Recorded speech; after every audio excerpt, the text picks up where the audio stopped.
right, well, good evening, everybody. It is 7 o'clock on February 10th, at least my time in Houston. Welcome back to AO Trauma North America, Module 1. This is the three-part series covering LC-1 fractures, the whole spectrum from non-op WBAT to ORIF and why they're so controversial. 2 weeks ago or so, we had our first part A with some good didactic sessions with myself, Dr. Warner, and Dr. Kellum. And I'm here just to say hi and provide some continuity, but introduce our faculty for Module 1, Part B, for the Journal Club aspect. And so Michelle, Matt, and Graham are here to cover four different, more contemporary articles that I'm sure is going to be exhilarating. And so I will sign off, and then I look forward to hearing tonight's talks, and then I will see everybody back in 2 weeks on February 24th for the fireside case discussions. Thank you. Awesome. Thanks, John. So my name's Michelle. I work at the University of Iowa as an orthopedic trauma surgeon. So tonight, as Dr. Eastman was saying, we're going to talk about a couple articles relating to LC-1 pelvic ring injuries. So to introduce us, I have had the privilege of working with both Matt and Graham. Graham was my attending in residency at OHSU. He trained at Utah and Harborview. And then Matt Hogue is my colleague at University of Iowa. He trained at Iowa and shock trauma. So I think we have a nice mix of backgrounds and training and thoughts. And so hopefully we'll get a good discussion going. So here are disclosures.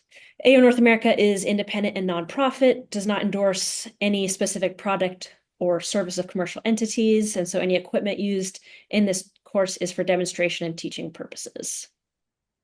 So this is a group of four articles that we chose looking at LC-1 pelvic ring injuries, and we're going to talk about each of the studies, it's the evidence, their limitations, and how they impact our clinical practice.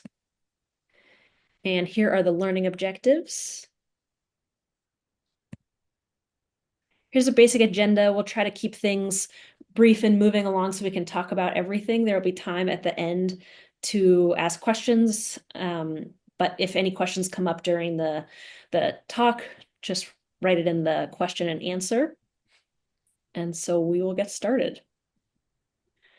All right, so the case that we're going to talk about is, thank you to Graham. This is a 62-year-old man who came into OHSU. He had a fall from height, it was about 20 feet. He's a healthy, active guy, and he's a private contractor. So, Matt, you look at this x-ray from the trauma bay. What are some thoughts that start going through your head? Yeah, I mean, so obviously you're gonna look at this and this is a high energy mechanism. So we're gonna, think about all the things that we need to think about with this patient initially. In terms of just looking at his, pelvis X-ray, with this you can see some rami fractures on the right side, superior and inferior rami, maybe some slight internal rotation of the right hemipelvis. A little bit hard to tell exactly what's going on posteriorly. Obviously, we'd like to see a little bit more advanced imaging, and then just get an overall assessment of him in the trauma bay. Yeah, absolutely. So here's the axial CT.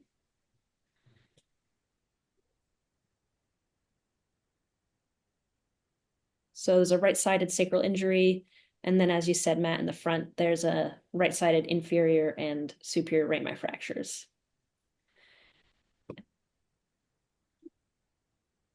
And then on the coronal, we see that it's a complete sacral fracture.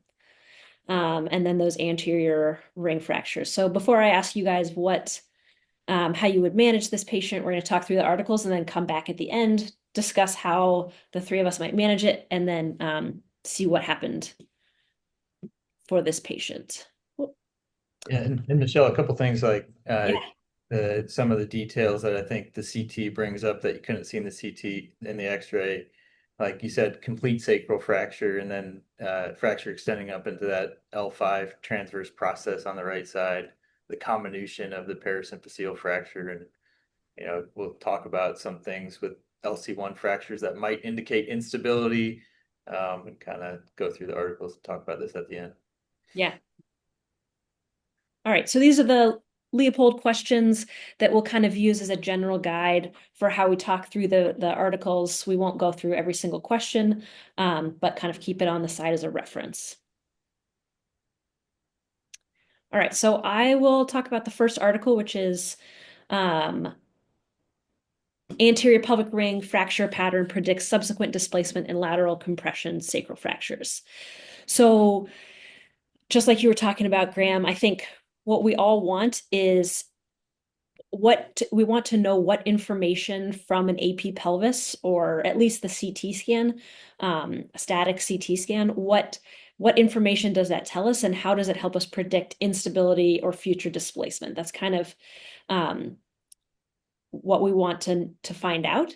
So this article looked at does the pattern of the anterior pelvic ring injury predict later displacement? So yes, I think it's an important question, because it can help, if it can help predict instability and displacement, then we could use it to guide treatment algorithms. So this was a retrospective review of 227 LC-1 pelvic ring injuries.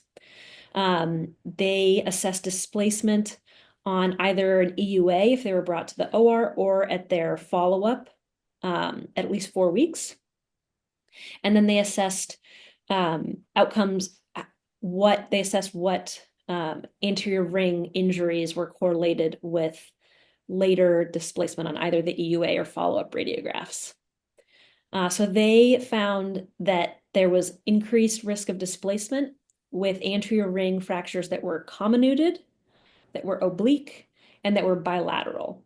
They did not find any difference in this rate of displacement for complete versus incomplete sacral fractures, which is different from, other studies.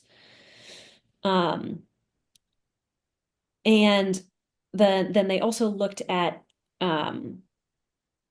those injuries who got fixation. They looked at kind of whether they got anterior only fixation, posterior only fixation, or both anterior and posterior fixation.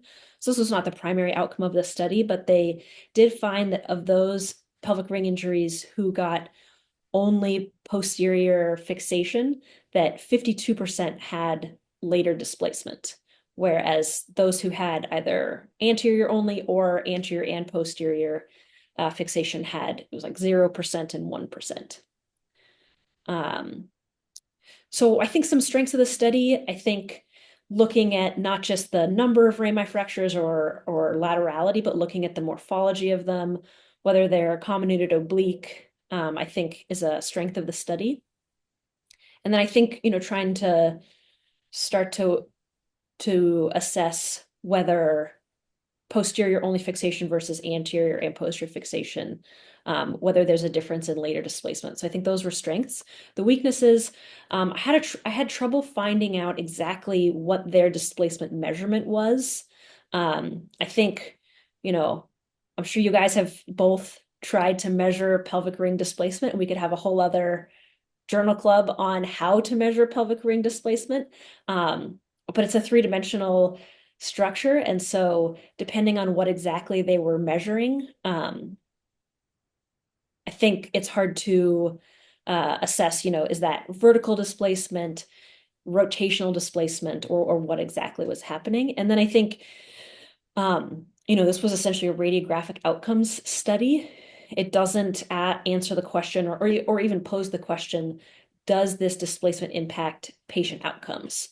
And so I think that's kind of a missing, a pretty big missing part of this paper that would be nice, because I think, yes, we want to know about displacement, but ultimately we want to know about patient outcomes and patient satisfaction and function.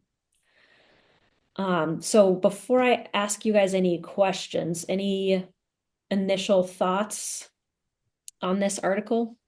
Yeah, I had that same question too about the displacement consideration. I did find it in their methods, and they didn't mention how much, but they did say that they basically any change. So, and that could have been a millimeter, 2 millimeters. I don't know what they quantified. And so that to me does kind of come up as something as, what is a significant amount of displacement, or does that displacement matter?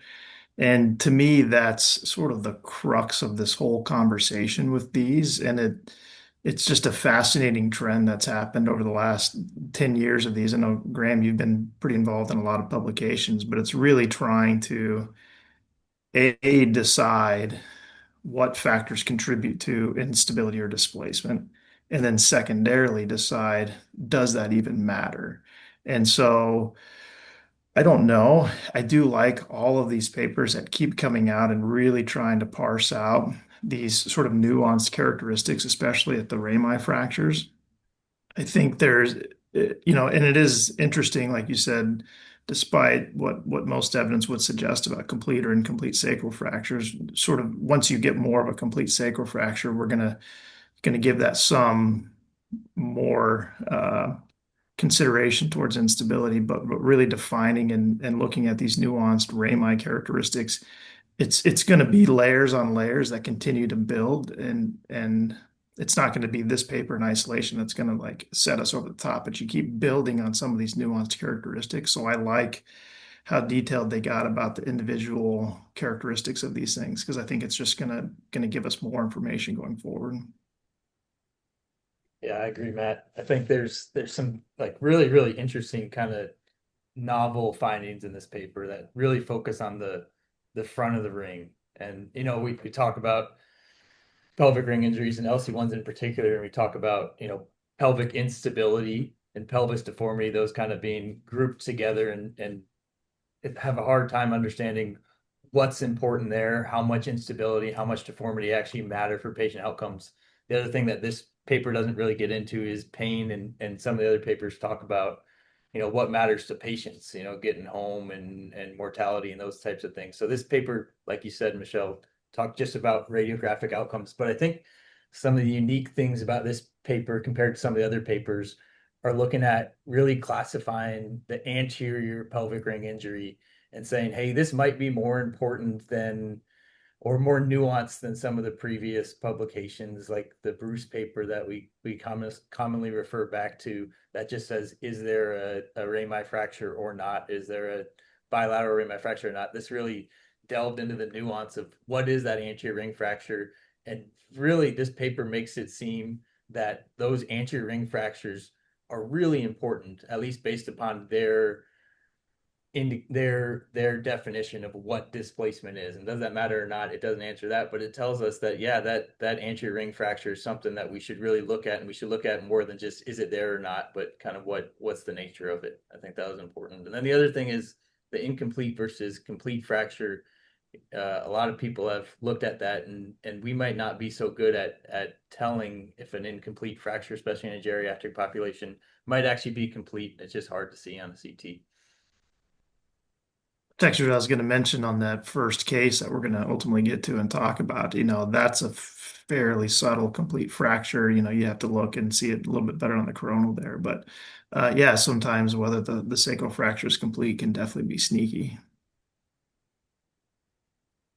Yeah, I think, one thing that surprised me is, not just that having a comminuted or oblique anterior ring fracture had a greater risk of displacement, but on the contrary, the very low risk of displacement with transverse fractures.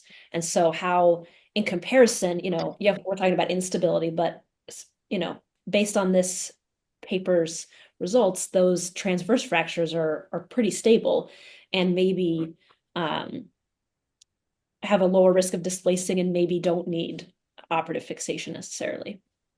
Yeah. I thought one of the other really novel, interesting findings, and contrary to probably my practice, interested to see, Michelle, Matt, what you guys think, and some of the participants, is they talked about anterior only fixation versus posterior only fixation versus anterior and posterior. I think it's a very rare LC-1 that I'm fixing with only anterior fixation. And this group made an argument that anterior fixation is more important than posterior fixation for a lot of these injuries, and made kind of the analogy of like a door swinging open, and if you want to provide the best biomechanical fixation for it. Try not to fix it at the hinge in the posterior pelvis, but try to fix the anterior pelvis. And that's not something that I've instituted in my practice, but certainly read this paper and it makes me think, certainly. I don't know, what are you guys doing, Michelle and Matt? Yeah, I was reading that as well. I don't think and I'm very young in, independent practice, but I don't think I've ever started with anterior fixation with the plan to not do posterior fixation. Usually it's starting with posterior fixation, maybe stressing again, and then determining whether or not I would add post anterior, but I don't remember from residency or fellowship doing just anterior only. But I agree, this paper suggests that maybe we should be considering that. Yeah, it's, so despite being sort of relatively young into practice as well, 8 years or something, I guess it's not that young, but I'm a little bit of an old dog. I've been sort of watching this evolution of stress positive and LC-1 fractures and looking at dynamic displacement of the anterior ring.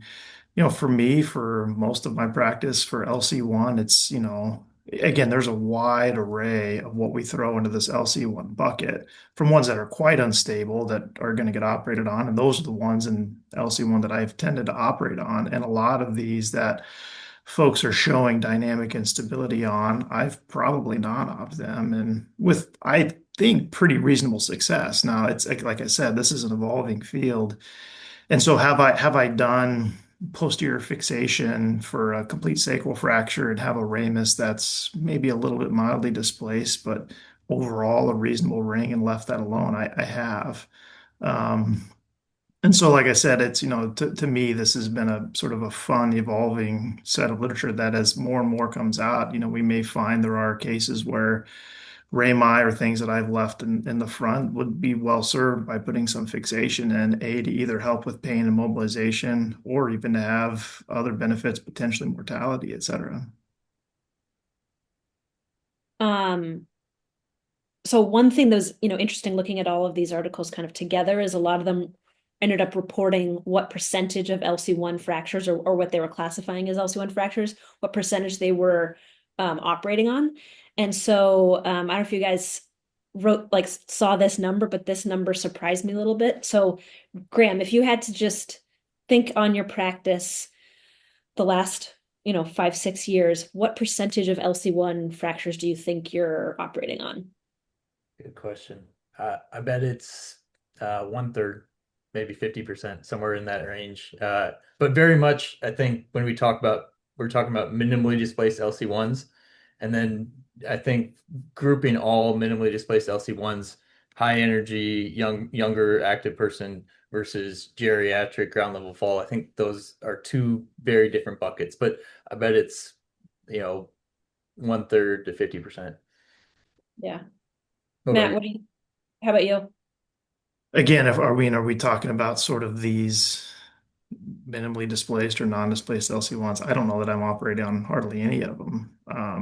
I just and again, these are, again, you have a static X-ray with non-displaced rami and incomplete sacral fracture, only because I haven't started routinely doing stress exams either in the OR or lateral decubitus. Um, so far, I just haven't felt a overwhelming need to add that.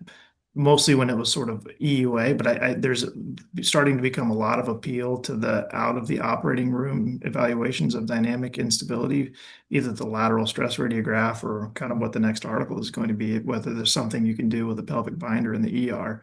That has some more appeal to me to look for dynamic instability rather than an EUA. And so it's definitely an evolving component of practice for sure. I don't think I have a high enough N to give you a percentage of what percentage I'm operating on, but the percentage for this paper was 63%. So in this study of 227 LC-1s, they were operating on 63%. And I'll try to point out in the other articles where they have those numbers. It's interesting to see at different institutions, and different group, obviously these are not exactly comparable sets of patients. But I think it just points to the wide variety of how these injuries are being treated. All right, time to move on to the next one. Yeah, thanks. So the article that I'm going to review for you all this evening is called Pelvic Binder Radiography is Safe and Feasible for Quantifying Fracture Instability in LC-1 Pelvis Fractures, a Clinical Trial. And so that's exactly what this was. I actually quite liked reading this paper. Um, Basically looking at PBR, pelvic binder radiography, as a diagnostic tool. And so, as we just discussed, there's a number of different ways to look for dynamic instability in LC-1 pelvic fractures, sort of at the highest end, an exam under anesthesia, or another technique described with lateral stress radiographs. And now, this technique of performing a sort of point of care stress exam using a pelvic binder. And so basically what this was a prospective clinical trial. They've looked at this already in like in a cadaveric model to proof of concept the technique. But this was a clinical trial looking at patients in a level one trauma center and another secondary center to basically see if they were able to show pelvic ring displacement using this technique. And there's some nice pictures in the article about what the technique is, which is taking a pelvic binder and hooking onto it sort of a force measuring device and applying an exact amount of force through the binder, and then taking a inlet pelvic radiograph. And what they did is they had 31 patients that they did this technique on and measured the amount of pelvic ring displacement at 5 and 10 kilograms. They had a few secondary outcomes that they also measured, basically to see if patients would tolerate this intervention, look at their pain control over the next few days in the hospital, also look at length of stay, how well it compared to an exam under anesthesia on the few patients that they were able to do it on, and then uh, also evaluate some outcomes, whether they had surgery or not surgery. And so on its face at a baseline, I think the article did a nice job of describing the technique and its utilization in a clinical setting. What I liked is that they actually were able to do this in a number of different settings in the ER, in the clinic, in the ICU, and on the floor. So it's a technique that can be used in a number of different places. And then what they showed was that they were able to see displacement of the pelvic ring at 5 and 10 kilograms. And as you would expect, there was more displacement at 10 kilograms than there was at 5 kilograms. And this did correlate well with the exam under anesthesia. Additionally, they did use up to surgeon discretion whether they got non-operative or operative intervention. And then so they were also able to look and see how patients did after receiving non-operative or operative care.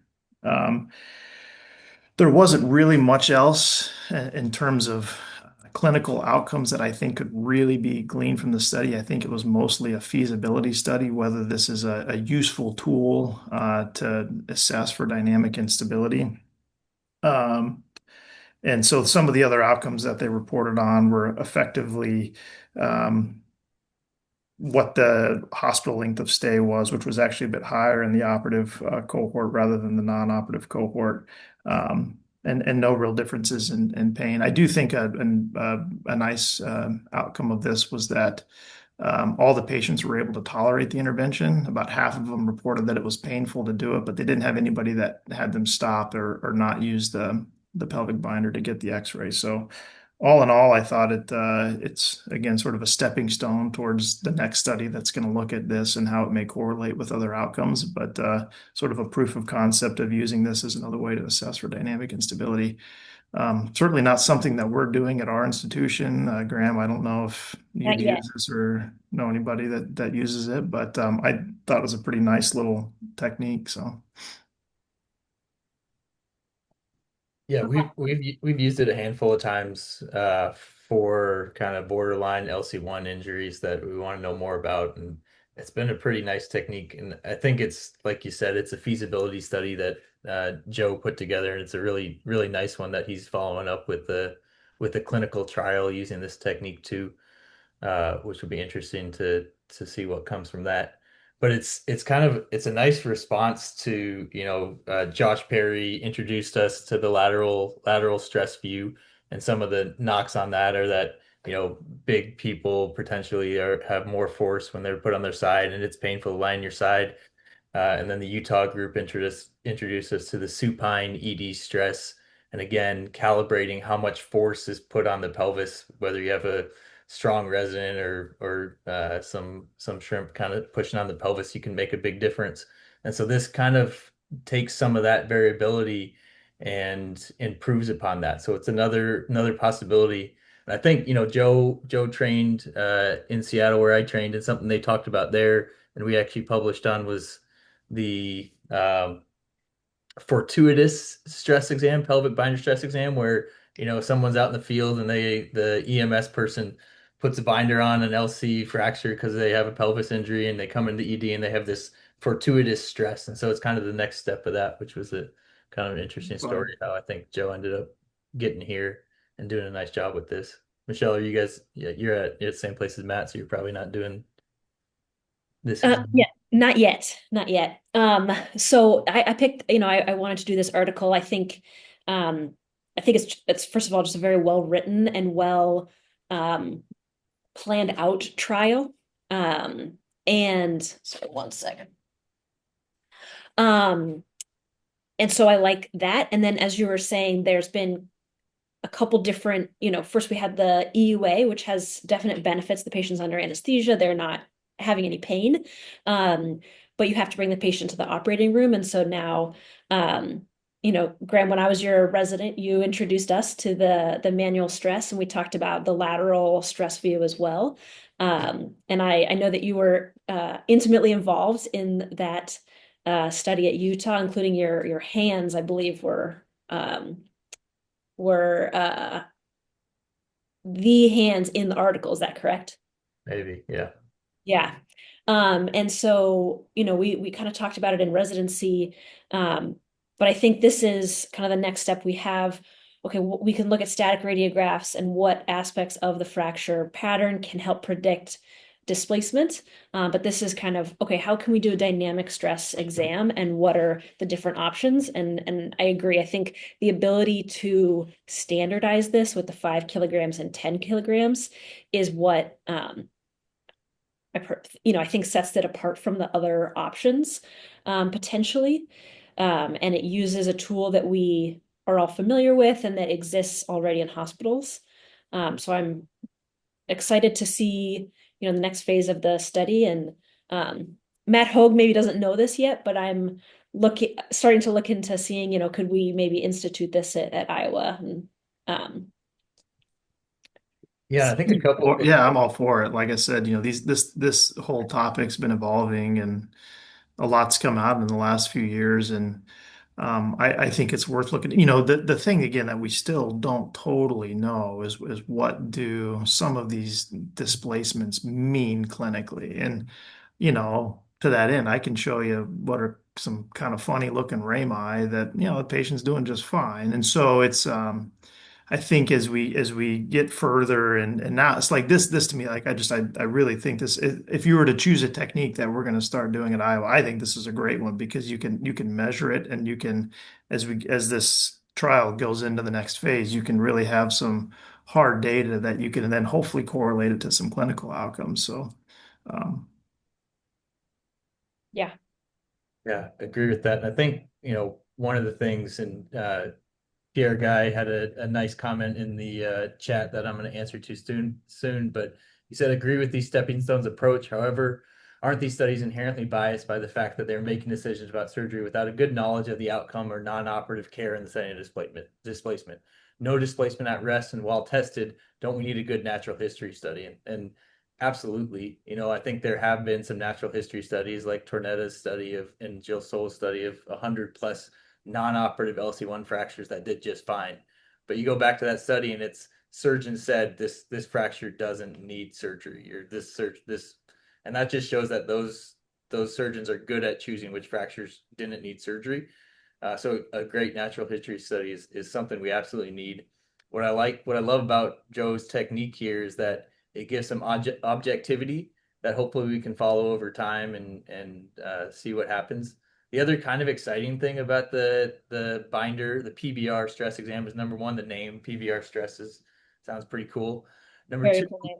the idea that this test could be something that could be done at academic centers, level one trauma centers, and at regional centers at more austere environments where an ED provider could put a binder on a patient and provide a uniform type of stress, so you're getting a call over a telephone and potentially avoiding a long trip for a patient that could be treated non-operatively, just with some extra information, I think is potentially exciting too.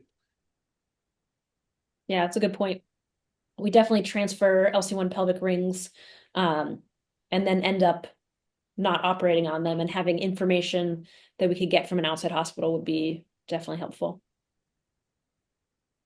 All right, it's a good transition to our next one. So now that we've talked a little bit about static radiographs and dynamic stress imaging, we're going to talk about what the patient wants. So I really like this paper, but I probably don't understand all of the statistical nuances of it. But this is looking at patient preferences for operative versus non-operative treatment of LC-1 pelvis fracture, a discrete choice experiment. So the big question that this paper is attempting to answer is, what do patients want? What outcomes do they care about? Do they have preferences for operative versus non-operative? Is it the length of stay that they're really care about? Is it mortality? Is it pain?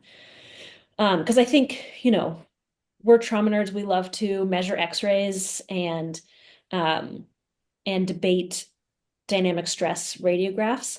But none of those papers that we've talked about so far talk about what the patient themselves prioritizes.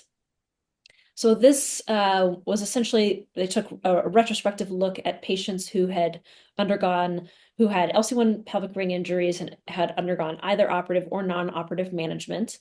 And so they ended up sending the survey or 72 patients ended up completing the survey. And they essentially did a discrete choice analysis comparing 12 hypothetical comparisons, looking at kind of those things that we think patients probably care about: mortality, independence with ambulation, hospital length of stay, needing a second surgery, discharge to home versus SNF, and mortality. And essentially, they found that the things that the patients prioritized the most was the ability to independently ambulate, discharging home versus a SNF. And then next was shorter hospital stays and decreasing the risk of a second surgery. And then mortality mattered as well. So interestingly, pain was much lower on their priority list.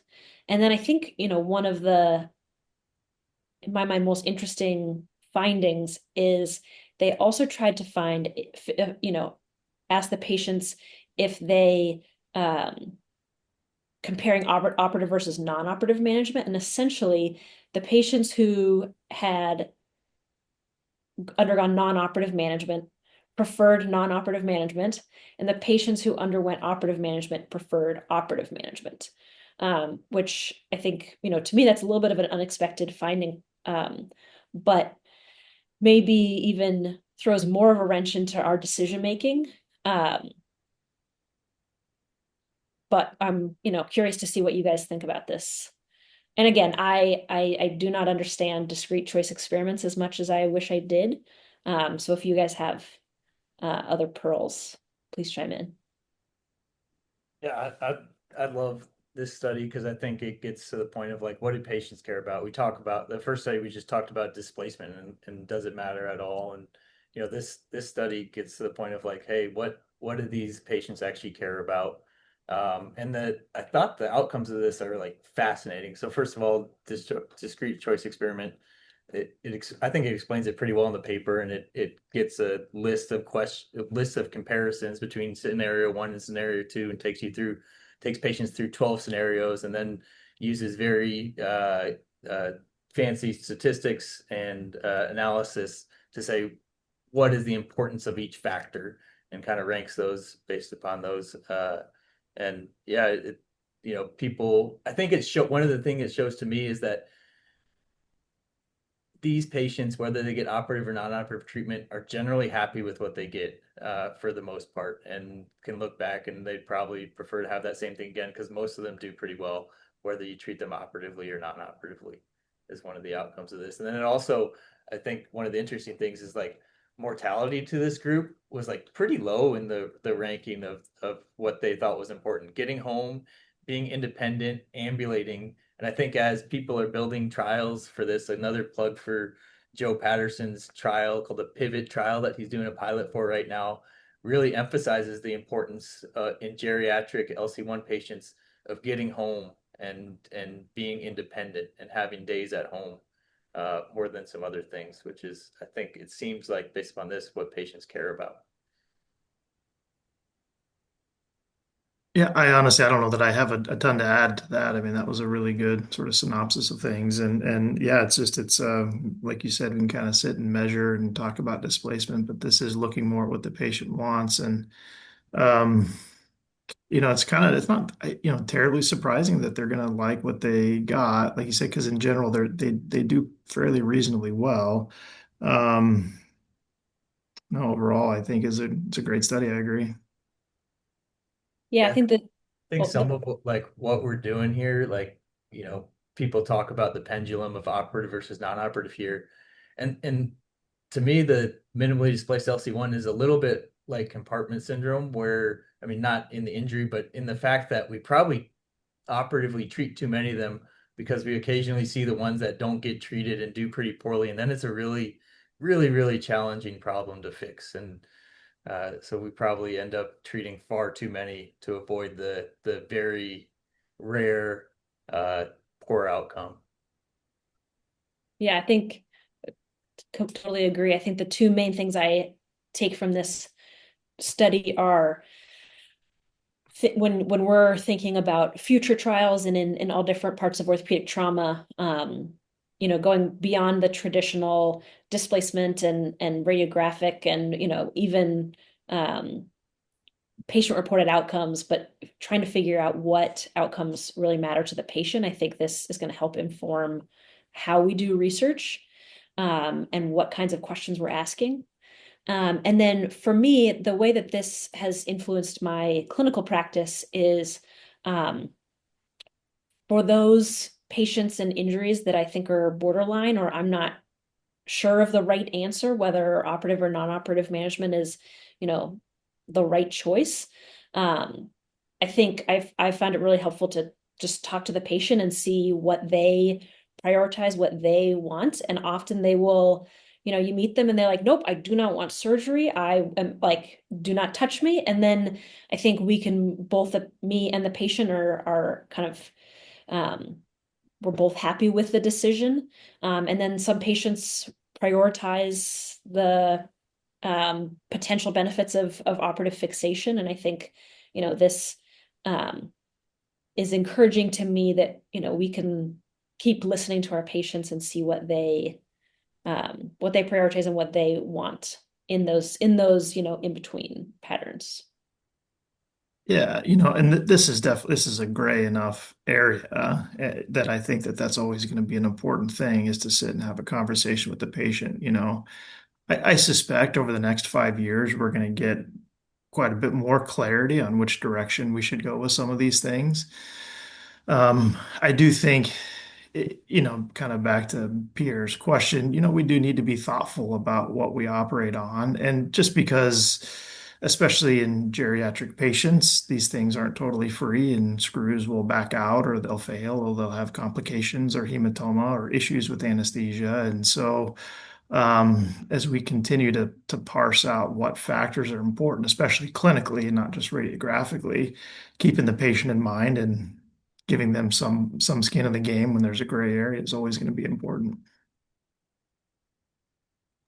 Yeah, Awesome. I think we'll see more, hopefully see more orthopedic trauma research like this that takes, patient involvement into consideration, rather than just the orthopedic surgeon said this was fixed good or not.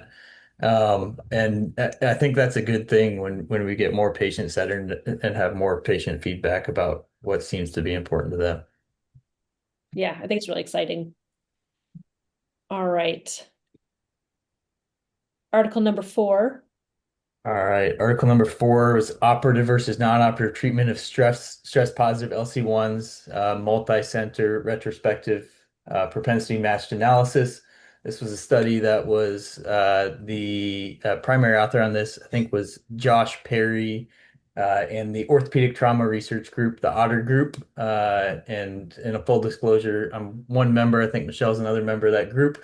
But it included patients from 8 trauma centers and evaluated minimally displaced LC-1 fractures that were stress positive. And so all the patients in this study underwent a stress exam.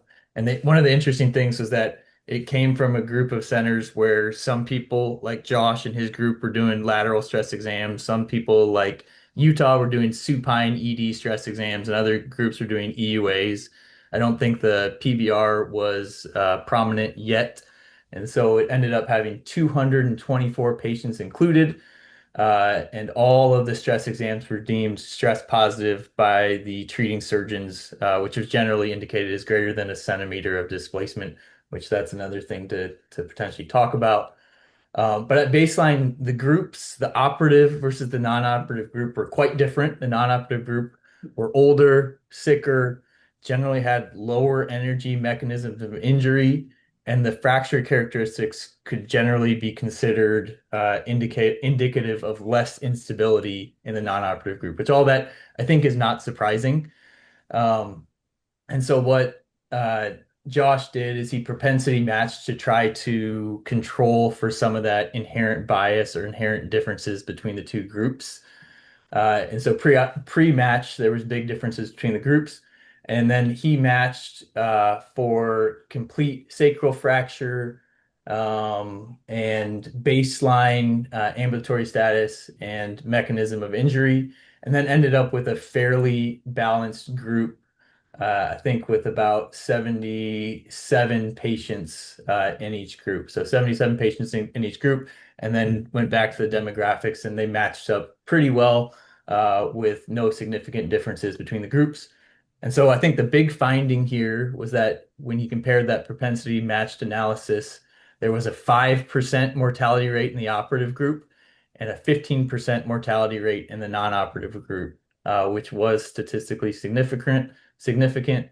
And then at final follow-up, 77% of the patients in the operative group and ambulated independently versus 62% in the non-operative group, which was not significant with a p-value of 0.05. And I think ultimately the big finding from this was the mortality difference, which there's bias in this. This is a retrospective study, and propensity matching doesn't take away all of the potential bias, but it indicates that there is the potential that in some patients, especially potentially some of the more geriatric patients, operative fixation of some of these fractures might have a mortality benefit similar to like we see with hip fractures, but maybe not as significant as that. But I think one of the main uh, strengths of this study is that it looked at a bunch of stress positive LC-1s and looked at operative versus non-operative treatment of those. But certainly there's a number of limitations for methodology with variable fixation constructs, variable indications for surgery across centers, and kind of a heterogeneous imaging techniques. What do you make of the difference in mortality, but some of these other Things not being different. Yeah. metrics are not different, which you would expect, the length of stay, the maximum feet ambulated with physical therapy, the discharge home. And they obviously they bring this up in their discussion, but to me, that's the part that I don't totally understand. I mean, this mortality finding is super interesting, but I don't know how to because you would think you would have an improvement in those metrics because that's what we would get up and walk and discharge home, short length of stay would affect mortality. I don't know. So it's hard to know exactly where to go with that sort of discord fighting, but Yeah, I think it is challenging to know because it's counterintuitive. You'd think you'd have better ambulation, all those things that you said, you think would go along with the mortality outcome. And so maybe likely the propensity matching is not perfect Yeah. in equalizing these groups, and the mortality difference might be a difference more in patient characteristics than we fully understand. And so it's the classic retrospective study that says, hey, maybe there's signal here. Let's do a prospective multi-center study, or like Pierre said, let's do a natural history study or a registry, something like that could give us more clarity on this. It's an interesting finding. It makes you think, and it makes us want to do more research about it, I think. Michelle, you're at Iowa now. We're the kings of natural history. I'm sure you can find all the Iowans from 30 years ago. They never leave Iowa, so there you go. Right. I can make them all come back to my clinic. Yeah. They would come. Uh, yeah, I agree with you guys. I think really interesting study, really interesting findings that I don't are hard to figure out a reason behind them. But just, is one more reason to do more research and different types of analysis to figure out what's actually going on. And I think we all have we talked about young LC-1s versus more geriatric LC-1s. We've all had the experience in a geriatric LC-1 fracture that has been struggling to mobilize, struggling to get out of bed, and been recumbent and end up providing fixation, and those screws can act like rocket boosters. And when you do that, you're like, oh man, this is how you should treat LC-1s. But it's not everyone, and it shouldn't be everyone. And so all this research that we're presenting today, I think hopefully is stepping stones or moving the ball forward a little bit to help us identify, who are those patients that surgery would absolutely help, and who are the ones that don't necessarily need it. And it's a challenging problem because it's such a heterogeneous group. Yeah. All right. Yeah. Well, Go oh, ahead. sorry. Sorry. I was going to go to back to the case, but if you have something else to say about this. No, just that you kind of mentioned, as we figure out more and more what the dynamic instability means and how that clinically, that scenario, just anecdotally, for me, the patient who has pain or is poor to mobilize, for me, that's been the biggest driver of surgically intervening on LC-1s, and I've definitely found an impact in operating on those kinds of patients. Yeah, agreed. All right, so back to our case. So I kind of wanted to go through a little bit from a perspective of the articles we've just read to talk about this. So kind of from the first study looking at anterior ring pattern or fracture patterns and their impact on displacement. Graham, I know this is your case, but looking at this in the CT, any thoughts based on that first article? Yeah, I think you have an anterior ring injury that has some comminution and is an oblique fracture. If we talk about that first paper that was published, their findings indicated that Nakatini type 1s, meaning pubic root, or type 2, meaning in the mid body of the superior pubic ramus, were more unstable, whereas this is more of a parasymphyseal fracture. But some other studies have indicated that parasymphyseal fractures might be more unstable as you get more central. And so there's some things about this anterior ring injury that make me nervous that this would go on to later displacement for sure. Yeah. And as Matt said earlier, subtle in the CT, but if you looked at the coronals, it is a complete posterior ring injury, which they did not find correlated with displacement, but at least for me is something I look at, Yeah. incomplete. Matt, Michelle, do you guys mind like rattling down if you're seeing a static pelvis image of a minimally displaced LC-1, what are the things that are like raising your antennas? Like maybe this is something that needs stabilization. For me, I look at the sacrum, whether it's complete or incomplete. Um, Look at whether there's, bilateral sacral fractures. For the front of the ring, I look at unilateral versus bilateral, and then I start, try to look at the patterns. And so as you said, I think there's mixed data looking at the location of the superior ramus fracture, but looking at, is there comminution? Is it oblique? Um, those are the things that start to raise my suspicion. But, you know, there's it's hard to add those all together and know what that means. I know there's, the Beckman score is can be helpful in kind of adding all of those factors up to determine whether it's high risk of displacement or not. But I'm not sure I have a great threshold at this point. There are a few parts of the pattern that start me down the line of thinking potentially operative.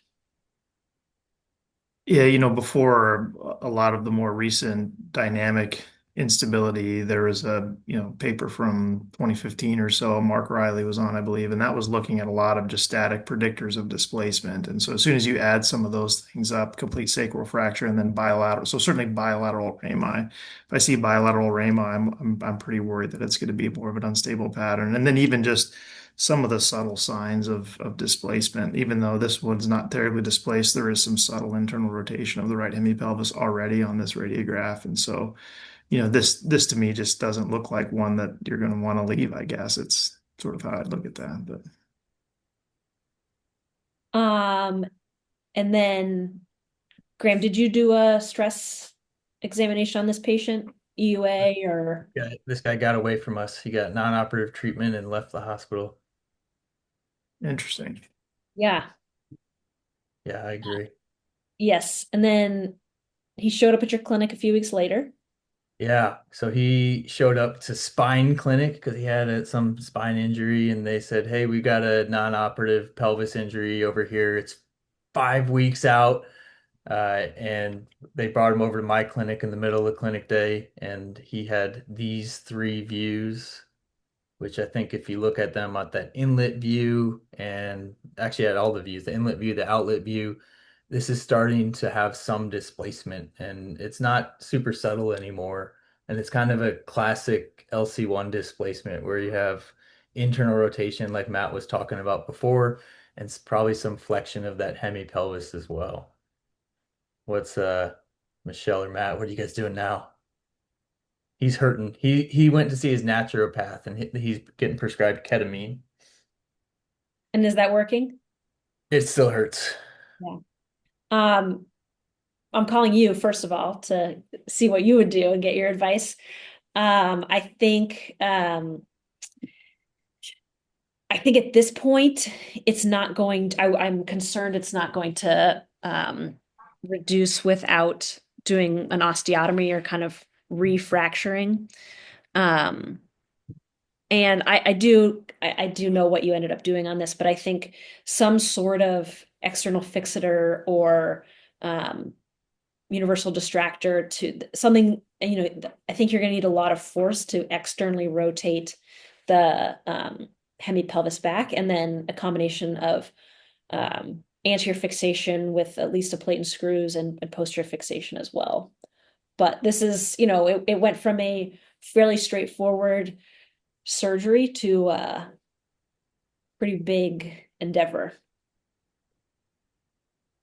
Yeah, this is an interesting one for me. I definitely would have to sit down and talk with this guy, try to get to know him a little bit. It's 5 weeks is such an awkward time. If this was 2 or 3, he's painful.